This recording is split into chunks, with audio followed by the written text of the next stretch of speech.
can't put a hate post out on Facebook because you can get charged by clicks. But yet somebody can put a hate post out on a company which is intentionally done to try and damage that business. Your biggest haters will be probably closest to you, somewhat. And some of the people that will love and support you more are the ones you've never met. If you're going to start a business or you're going to grow your business, and if everyone's around you is putting you off, if they're not an entrepreneur or business owner, don't take advice from them, and don't be put off by people that will put you down. You've got to see through that. Good morning, good afternoon, good evening. Welcome to the CEO and the Founder podcast. My name's Christian Woollard, CEO. My name's Lewis Hall. Good morning, or good afternoon, or even good evening. And indeed. We're going to talk today about the building your business with reviews. And real reviews, not fake reviews. We at Unique, when I joined a couple of years ago, we're now 50-50 business partners. I think we had one or two reviews. It really wasn't a focus of the business.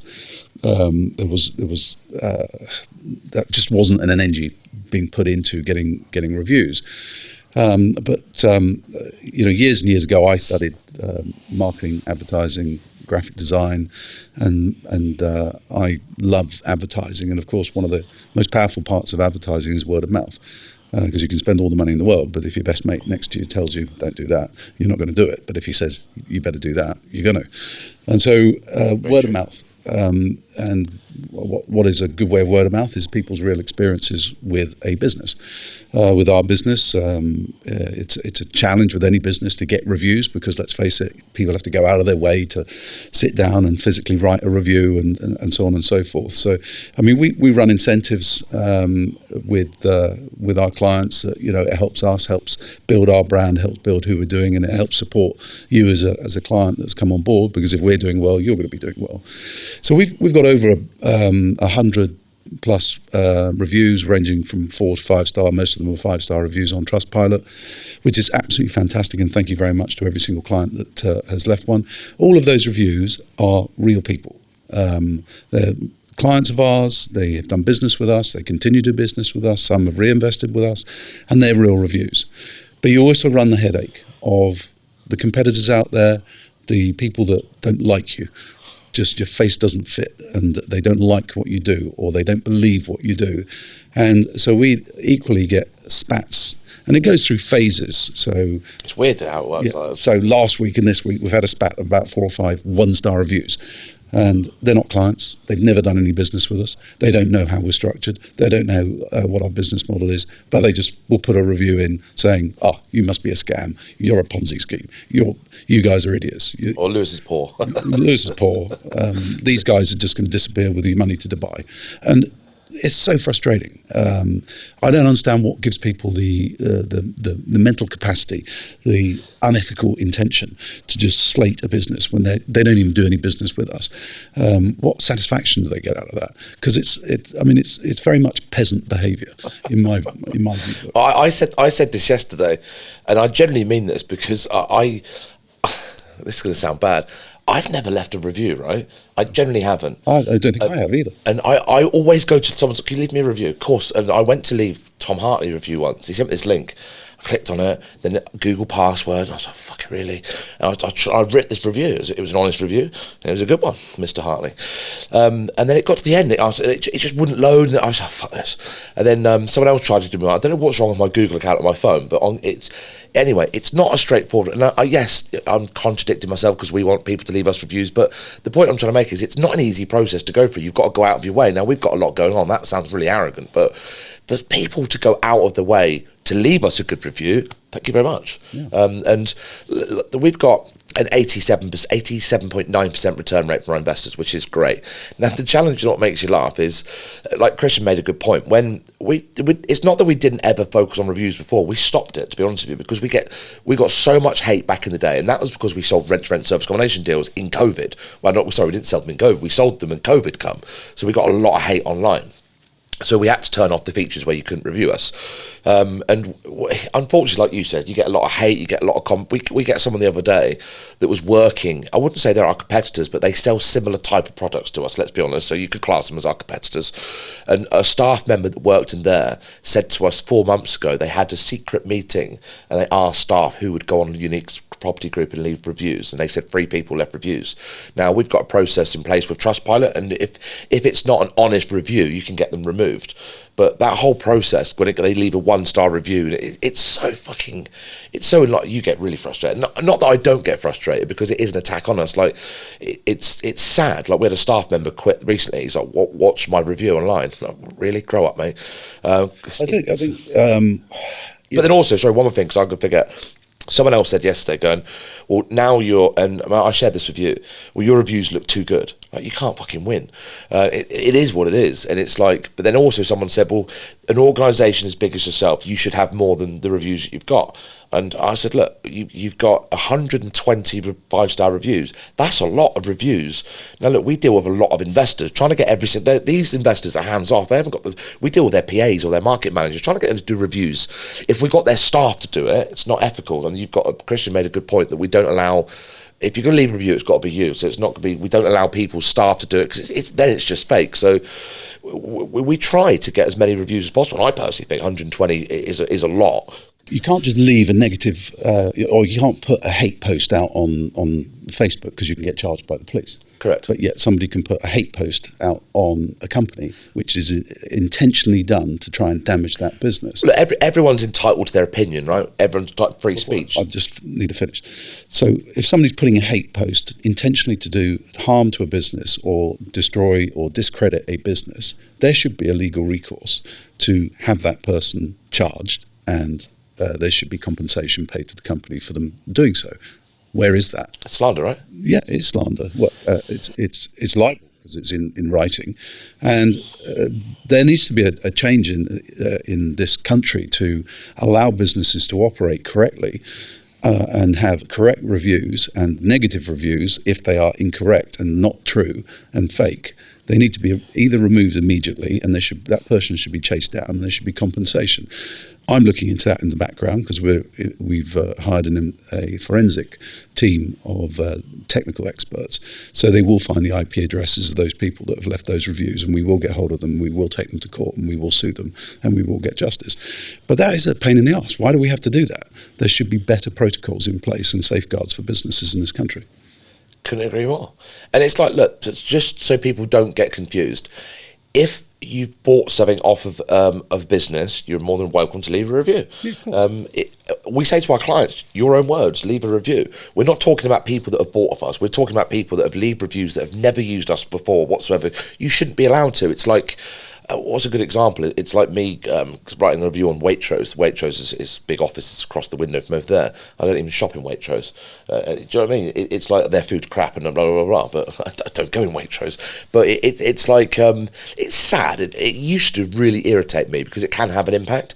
And of course, does it still have an impact? Of course, it puts new investors off. But then also, it does, even though it is real, it makes it more real when you get these fake reviews, because everyone gets them. Yeah. There are some large companies, not saying we're not a large company, but like huge 100 million multinational, some big organisations that, just because they've got so many, like thousands of hate reviews, like the energy companies in the UK get abused, they just leave it.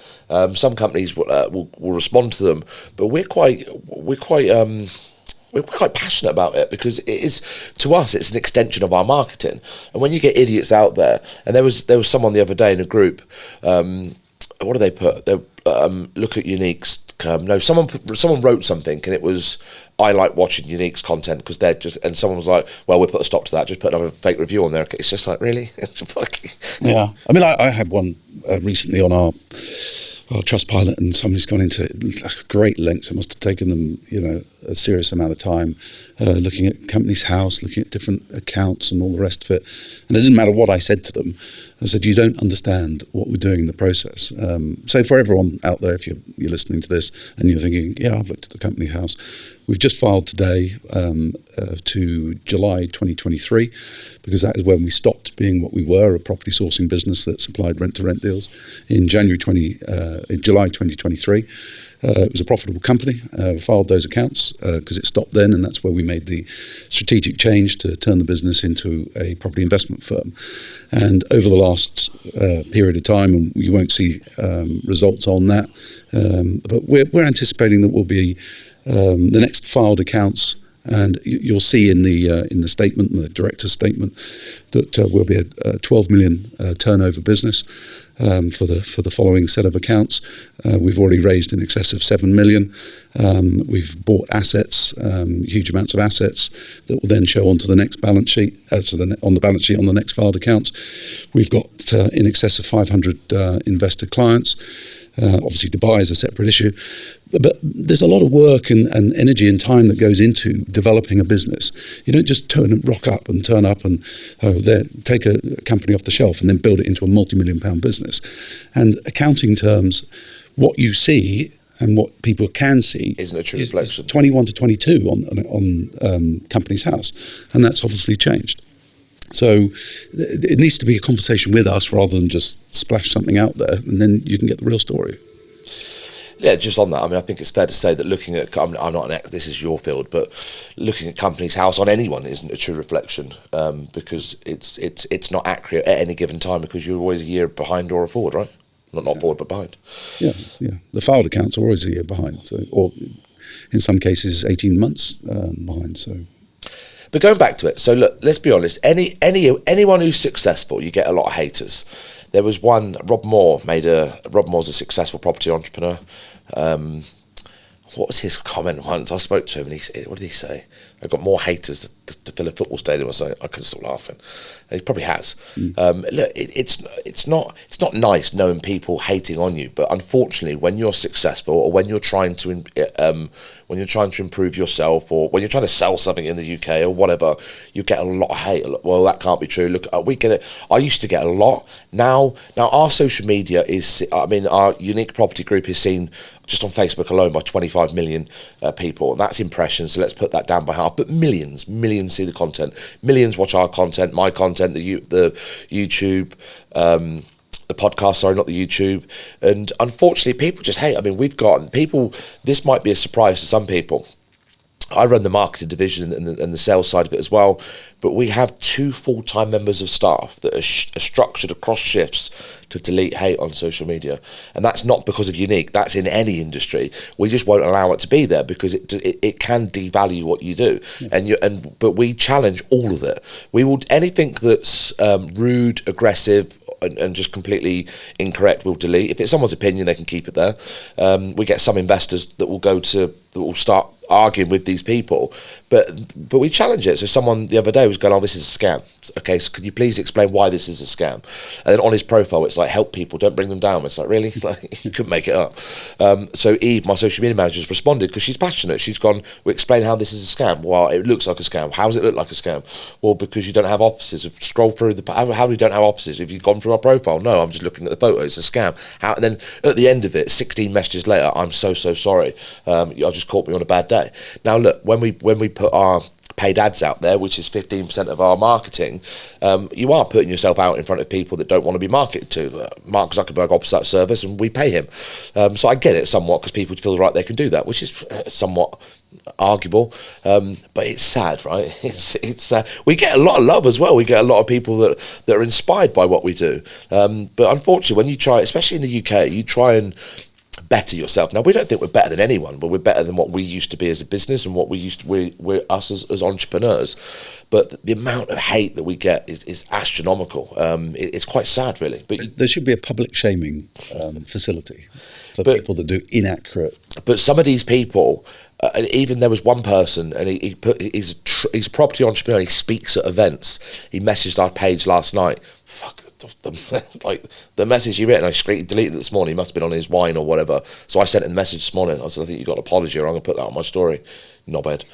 It's just jealous, and it's like you get a lot of that. Now, one of the reasons why we're sharing this is one, because we're honest, transparent, and open. But two, don't be put off. But because I was talking to Jenna. She runs a street dancing street dancing facilities next door, and we sponsor her. And she was talking about some of the hate that she gets. I said, just don't respond to it. Don't take it personally. It isn't personally. So anyone out there that's starting a business or starting to do something as an entrepreneur, don't be put off by people. And this is a true fact. Your biggest haters will be probably closest to you, somewhat. And some of the people that will love and support you more are the ones you've never met. And you've got to understand that's how the UK mindset works. So if you're going to start a business or you're going to grow your business, and if everyone's around you is putting you off, if they're not an entrepreneur or business owner, don't take advice from them, and don't be put off by people that will put you down. You've got to see through that. And not everyone's going to say yes on your journey. From a sales point of view, like I was training last night with the salespeople, you want to get objections. You want to get someone saying no, because you convert that into a yes. Right. If it was easy, every fucker would do it, right? So don't let that put you off, and it's how you deal with it. Exactly. I couldn't have put it better. Hey.